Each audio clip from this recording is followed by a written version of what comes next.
Hey, what's going on, DDO players? Axel here.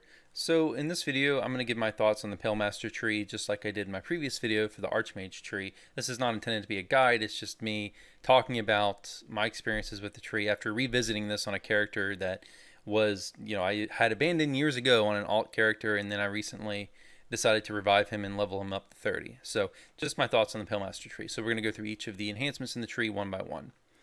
So, okay, Dark Reaping, start with the cores. Dark Reaping, pretty, okay. I mean, it's just get a little negative spell power for each core you have in the tree. Okay, not much to say about that. Obviously, you have to take it as the first core. Okay, next is your Shroud. So you get to pick your Shroud, whichever one you want. So you have Zombie, Vampire, Lich, and Wraith. Okay, previously, and this is an enhancement tree that somewhat recently they did a complete revamp on, the developers. So previously in the old days when you would have your forms, they wouldn't have as much use. Like a lot of the forms would be used, like Zombie for example would be like okay at low levels, but after that you would never pick it over other forms. So what they did with the pass is they gave you, like, they kind of balanced the forms and gave you reasons to use all the different forms, all the way, up to cap. And each of the forms gives advantages to a different playstyle. So you have zombie and vampire, which are the more melee oriented ones. So zombie is a little bit tankier, whereas vampire is a little bit more offensive. Then you have wraith and lich, which are the caster forms. Wraith being more evasive. You get like displacement enhancements and things like that. You get more like chances to miss in that form, whereas lich is more, I guess, a little bit tankier.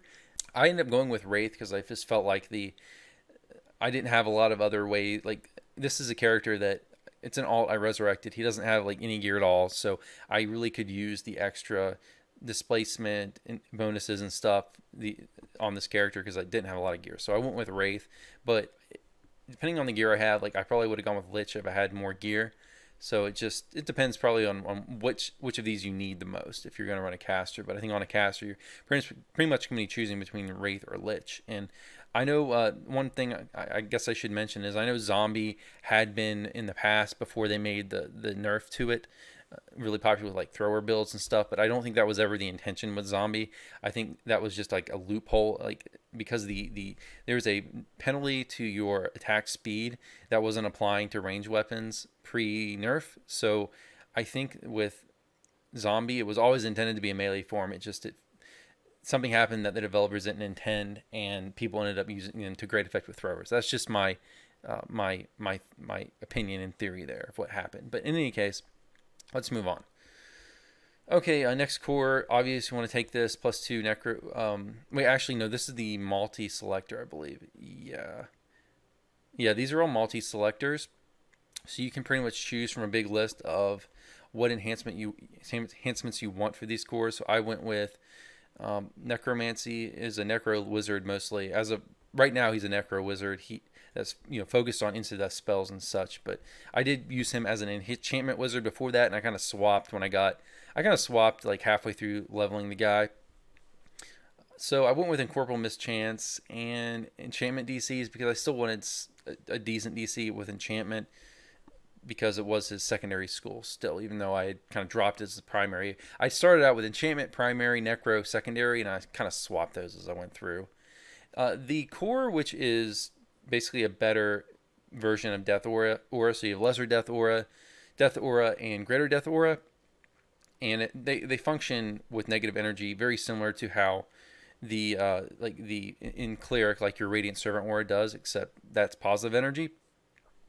I didn't take this because I wanted to spend some points in Archmage, and even with experimenting with it, I didn't feel like I needed it necessarily to stay alive. Like Death Aura seemed to be plenty enough for me, along with negative energy burst if I had an emergency situation. So I kind of passed up on it. Although maybe I should have gone after this because it does still have +4 intelligence and negative healing amplification and all kinds of really good stuff. So it's still a really good core. It's just for this character, I wasn't focused on min-maxing necessarily. And what you're seeing on the screen is not necessarily what I feel is the best distribution of points. It's just I was constantly switching around, experimenting with the character. So maybe if I think about it more, I should probably take this, but whatever. For purposes of this character, I didn't. Okay, let's talk about the Necro line here. So in my last video, I talked about this quite a bit, and I'll just highlight this and say that I felt like the line was one big problem with the line is that while it does pretty good damage for cheap SLAs, it's negative energy, and there's so many monsters in this game that are immune to negative energy, and I found that to be a really big problem. Although you have other spells as a wizard, so if you can't kill undead or someone who's immune to the negative energy, you can use undead to death, or you can use meteor swarm, stuff like that. So it wasn't the biggest deal, and it was nice having the negative energy damage if I was running, like, say, a quest where it's just a lot of ogres and orcs and stuff that aren't going to be immune to negative energy. It was really nice to have. Okay, let's talk about negative energy conduit, the second enhancement here. Obviously amazing. I think every Pale Master is going to take this. +1 negative healing amplification. Pretty self-explanatory. Okay, next is this negative energy critical line, which gives you a minor increase to your negative energy damage. Critical damage in exchange for like 2 AP. I tended to avoid this just because, for me, it seems too expensive to be spending, what, 2, 4, 6, 8 AP for, what is it, 8%, 8% critical. It's just, ugh, it seems to still be too expensive to me. If these were like 1 AP, then yeah, I'd take them. But for 2, it just seems a little bit too expensive for me, so I avoided it. Skeletal Knight, I honestly, these have never been good, and I didn't even try it here again when I revisited this character, because pets are just not good in DDO, and there's no reason to take this other than flavor. And I guess, I mean, you all tell me if I'm wrong here, because I didn't try it, but I seriously don't think it's going to be worth using. Okay? Unless they've made some kind of big change to pets that I don't know about, which I can't imagine that's the case since I follow DDO pretty closely. Pets just aren't good. Deathless Vigor, so obvious one to take, +30 hit points. Obviously very valuable. Cloak of Night, this one I took just to experiment with, but I honestly would probably want to reset this if I was going to continue playing this character, and I'm not, because I'm going to TR him into a favored soul. If I was going to continue playing this character, I probably wouldn't use this, just because I don't, unless you're a tank, this is really for undead tanks, because unless you're a tank, you're not really ever going to be blocking. You could block, I guess, some, but it's just not a thing I ever do in practice. If instead of blocking, I'm going to be running away and kiting. I wouldn't be caught sitting blocking unless, again, I'm a tank and I'm like tanking a raid boss or something. So yeah, so not something I'd. And even if you were tanking a tank boss, would you want invisibility on an undead tank, because you want to actually have aggro if you're a tank? So I don't know how that would work. Okay, this is just enhancements for the pet, so obviously not taking that. Efficient meta magic, I talked about this in my last video, but these again, I tend to avoid these because I don't feel they're worth the action points. Okay, let's move on to negative energy adept. Obvious one you want to take, healing amplification is amazing. You want as much of that as you can get. Really, hit points, healing amplification, those are two things that are just amazing on any character. You want to have as much of that as possible. What is Internal Fury? Oh, this is more skeletal bonus stuff, which obviously I'm not going to take. Intelligence, obviously you want to take this. As a wizard, you want to get your intelligence score as high as you can possibly get it. Okay, next is Unholy Avatar. Let's see. Striking Undead. Okay, so this is the enhancement that does, it gives the enemies some lingering some weakness in negative energy, so increases the amount of damage they take from negative energy.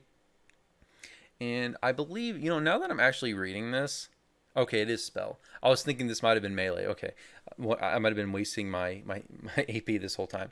But no, this is obviously very good, because it, you can actually do more damage to enemies that are resistant to negative energy. So that's good. Okay, let's move on. So this enhancement here, you can choose another Undead Shroud if you want. I didn't see a reason to do that. I was happy to stay in Lich the whole time, so I didn't take it.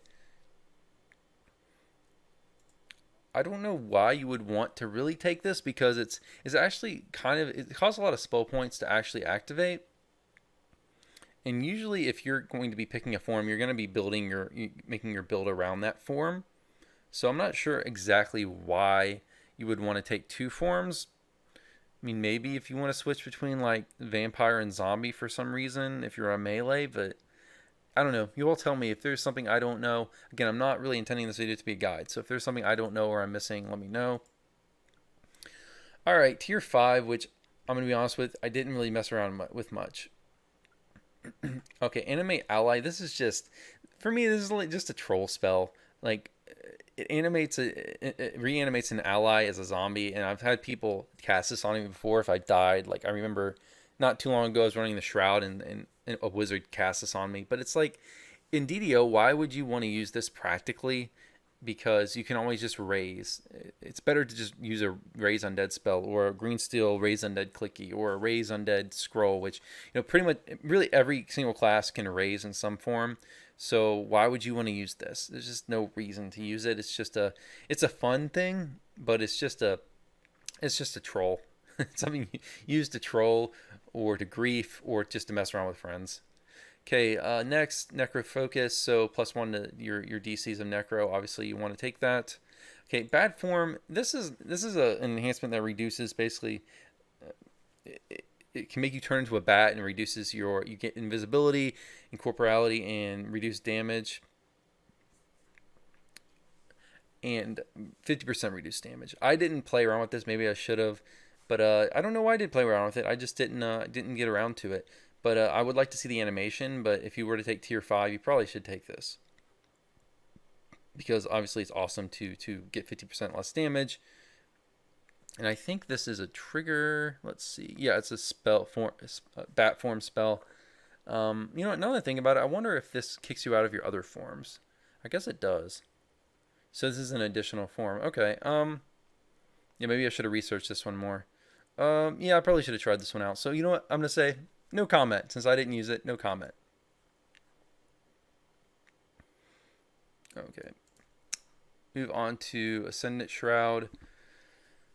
This is great. It's just something that I didn't get around to doing. You get extra enhancements to your various forms. I probably should have used this, but I wanted to take stuff in Archmage, so I didn't. And that's pretty much all there is to it. But as you can see, here are a lot of definite nice bonuses here.